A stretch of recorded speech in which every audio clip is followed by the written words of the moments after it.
ಬೆಳಗ್ಗೆ ಎದ್ದಾಗ ಇನ್ನೂ ಕತ್ಲೆ ಆಗಿತ್ತು, ಇನ್ನೂ ಬೆಳಕಾಗಿರಲಿಲ್ಲ. ಬಟ್ಟೆಗಳು ಬೇರೆ ಒಣಗಾಕಬೇಕಾಗಿತ್ತು. ಸರಿ ಅಂತ ನಾನು ಸ್ವಿಚ್ ಹಾಕ್ಬಿಟ್ಟು ಲೈಟೆಲ್ಲ ಆನ್ ಮಾಡಿಕೊಂಡು ಬಟ್ಟೆಗಳು ನೆನ್ನೆ ಒಣಗಾಕೋದು ಮರ್ತೋಗಿತ್ತು ಅಂತ ಒಂದು ರಾಶಿ ಬಟ್ಟೆ ಇತ್ತು. ಸರಿ ಅಂತ ತಂದಿಟ್ಟೆ. ಸರಿ ಅಂತ ಬಟ್ಟೆಗಳೆಲ್ಲ ಒಣಗಾಕೋಕ್ಕೆ ಅಂತ ನಿಂತೆ. ಒಂದು ಕಡೆ ಬಟ್ಟೆಗಳೆಲ್ಲ ಒಣಗಾಕ್ತಿದ್ದೆ. ನಿನ್ನೆ ಒಣಗಿರೋ ಬಟ್ಟೆ ಎಲ್ಲ ಹೆಗಲ ಮೇಲೆ ಹಾಕ್ಕೊತಾ ಇದ್ದೆ. ಬಟ್ಟೆಗಳೆಲ್ಲ ಒಣಗಾಕೋಷ್ಟರಲ್ಲಿ ಬೆಳಕು ಹರಿತು, ಬೆಳಗಾಯಿತು.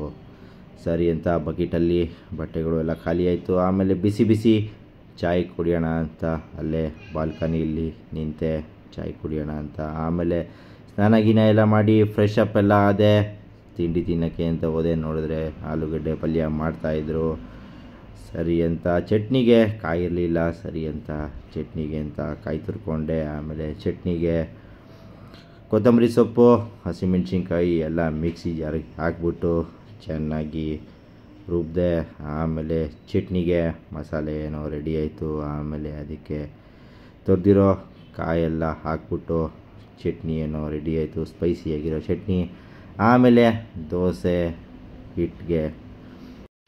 ಹಿಟ್ಟಿಗೆಲ್ಲ ಚೂರು ಉಪ್ಪೆಲ್ಲ ಹಾಕ್ಬಿಟ್ಟು ಹೆಂಚು ಮೇಲೆ ದೋಸೆ ಬಿಟ್ಟೆ. ಖಾಲಿ ದೋಸೆ ಏನೋ ಚೆನ್ನಾಗಿ ಬಂತು. ಬಿಸಿ ದೋಸೆ ಏನೋ ರೆಡಿ ಆಯಿತು. ದೋಸೆ, ಆಲೂಗಡ್ಡೆ ಪಲ್ಯ, ಚಟ್ನಿ ಕಾಂಬಿನೇಷನ್ ಅಂತೂ ಸಾಕಾಗಿತ್ತು. ದೋಸೆ ಜೊತೆ ಆಲೂಗಡ್ಡೆ ಪಲ್ಯನ ಮಿಕ್ಸ್ ಮಾಡ್ಕೊಂಡು ಹಂಗೆ ಚಟ್ನಿನ ಎದ್ಕೊಂಡು ತಿಂತಾಯಿದ್ರೆ ಸಾಕಾಗಿರ್ತಿತ್ತು. ಒಳ್ಳೆ ಫೀಲಿಂಗು ಬರ್ತಾಯಿತ್ತು. ತಟ್ಟೆಯಲ್ಲಿ ಒಂದೊಂದೇ ದೋಸೆ ಖಾಲಿ ಆಗ್ತಾಯಿತ್ತು. ಆಮೇಲೆ ಮಾಡಿ ಒಂದೊಂದೇ ದೋಸೆ ತಂದು ಹಾಕ್ತಾಯಿದ್ರು. ಆಮೇಲೆ ತಿರ್ಗಾ ಪಲ್ಯ ಖಾಲಿ ಆಯಿತು. ಸರಿ ಪಲ್ಯನ ಹಾಕ್ಸ್ಕೊಂಡೆ. ಆಮೇಲೆ ಮತ್ತೆ ದೋಸೆ, ಪಲ್ಯ, ಚಟ್ನಿ, ಮತ್ತು ಇನ್ನೊಂದು ದೋಸೆ ಖಾಲಿ ಆಯಿತು. ತಿರ್ಗಾ ಇನ್ನೊಂದು ದೋಸೆ ತಂದು ಹಾಕಿದ್ರು ತಟ್ಟೆಯಲ್ಲಿ. ಆಮೇಲೆ ದೋಸೆಗೆ ಚಟ್ನಿನೂ ಖಾಲಿ ಆಯಿತು, ಪಲ್ಯನೂ ಖಾಲಿ ಆಯಿತು ಅಂತ ಹಂಗೆ ದೋಸೆನ ತಿಂದ್ಕೊಂಡೆ. ಫೈನಲಿ ತಿಂಡಿ ತಿಂದಿದ್ದೇನೋ ಆಯಿತು. ಆಮೇಲೆ ಬಂದು ಕೆಲಸಕ್ಕೆ ಅಂತ ಕೂತ್ಕೊಂಡೆ, ಲಾಗಿನ್ ಆದೆ. ಮಧ್ಯಾಹ್ನದವರೆಗೂ ಕೆಲಸ ಮಾಡಿದೆ.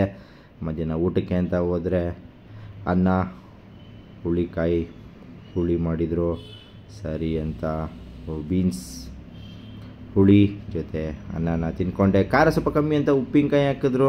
ಸರಿ ಅಂತ ಉಪ್ಪಿನಕಾಯಿ ಎಲ್ಲ ಕಲಿಸ್ಕೊಂಡು ತಿಂದ್ಕೊಂಡೆ. ಆಮೇಲೆ ಸಾಯಂಕಾಲ 4:15 ಆಗ್ತಿದ್ದಂಗೆ ಕಾಫಿ, ಅದ್ರ ಜೊತೆ 20 ಬಿಸ್ಕೆಟು. ಸರಿ ಅಂತ ಆಮೇಲೆ 6 ಗಂಟೆಗೆ ಗಾಡಿ ತೆಗೆದು ಆಚೆ ಹೋದೆ. ನಾನು ಹೋಗಿದ್ದು ಓಂಕಾರೇಶ್ವರ ದೇವಸ್ಥಾನಕ್ಕೆ. ಸರಿ ಅಂತ ಅಲ್ಲೋಗಿ ಅರ್ಚನೆ ಎಲ್ಲ ಮಾಡಿಸಿದೆ. ದೇವರಿಗೆ ನಮಸ್ಕಾರ ಎಲ್ಲ ಮಾಡಿಕೊಂಡು ನಾನು ಸ್ವಲ್ಪ ಸಾಮಾನು ತರಬೇಕಾಗಿತ್ತು ಅಂತ ಹಂಗೆ ವಾಕಿಂಗ್ ಹೋದೆ ಸೂಪರ್ ಮಾರ್ಕೆಟ್ಗೆ ಸ್ವಲ್ಪ ಸಾಮಾನು ತರೋಕ್ಕೆ ಅಂತ. ಅಲ್ಲೋಗಿ ಮ್ಯಾಗಿ, ಜೀರಿಗೆ, ಆಮೇಲೆ ಒಂದು ಜಾಮೂನ್ ಪ್ಯಾಕೆಟ್ ತೊಗೊಂಡೆ. ಅಲ್ಲಿ ನೋಡಿದ್ರೆ 1/1 ಫ್ರೀ ಅಂತ ಇತ್ತು. ಸರಿ ಅಂತ ಅವೆರಡು ಜಾಮೂನ್ ಪ್ಯಾಕೆಟು ಹಾಕ್ಕೊಂಡು ತೊಗೊಂಡಿರೋ ಒಂದು 4 ಐಟಮ್ಗೆ 642 ರೂಪಾಯಿ ಆಯಿತು. ಸರಿ ಅಂತ ಬಂದು ಕೆಲಸಕ್ಕೆ ಅಂತ ಕೂತ್ಕೊಂಡೆ. ಕೆಲಸ ಎಲ್ಲ ಮುಗಿಸೋಷ್ಟರಲ್ಲಿ ರಾತ್ರಿ 10:15 ಆಯಿತು. ಆಮೇಲೆ ಪುಳಿಯೋಗರೆ ಗೊಜ್ಜು ತಂದಿದ್ರು ಸುಬ್ಬಣ್ಣ ಮೆಸ್ಸಿಂದ, ಮೇಲುಕೋಟೆಯ ಸುಬ್ಬಣ್ಣ ಮೆಸ್ಸಿಂದ ಪುಳಿಯೋಗರೆ ಗೊಜ್ಜು. ಆಮೇಲೆ ಬಿಸಿ ಅನ್ನದ ಜೊತೆ ಕಲಿಸ್ಕೊಂಡು ತಿನ್ನೋಕ್ಕೆ ಅಂತ ಕೂತೆ.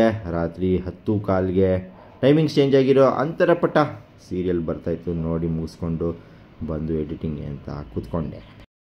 ಇವತ್ತಿನ ದಿನಚರಿಯನ್ನು ಮುಗೀತು. ಈ ವಿಡಿಯೋ ನಿಮಗೆ ಇಷ್ಟ ಆಗಿದರೆ ಲೈಕ್ ಮಾಡಿ, ಶೇರ್ ಮಾಡಿ, ಸಬ್ಸ್ಕ್ರೈಬ್ ಮಾಡೋದನ್ನು ಮರಿಬೇಡಿ. ಎಲ್ಲರಿಗೂ ಧನ್ಯವಾದಗಳು. Thank you.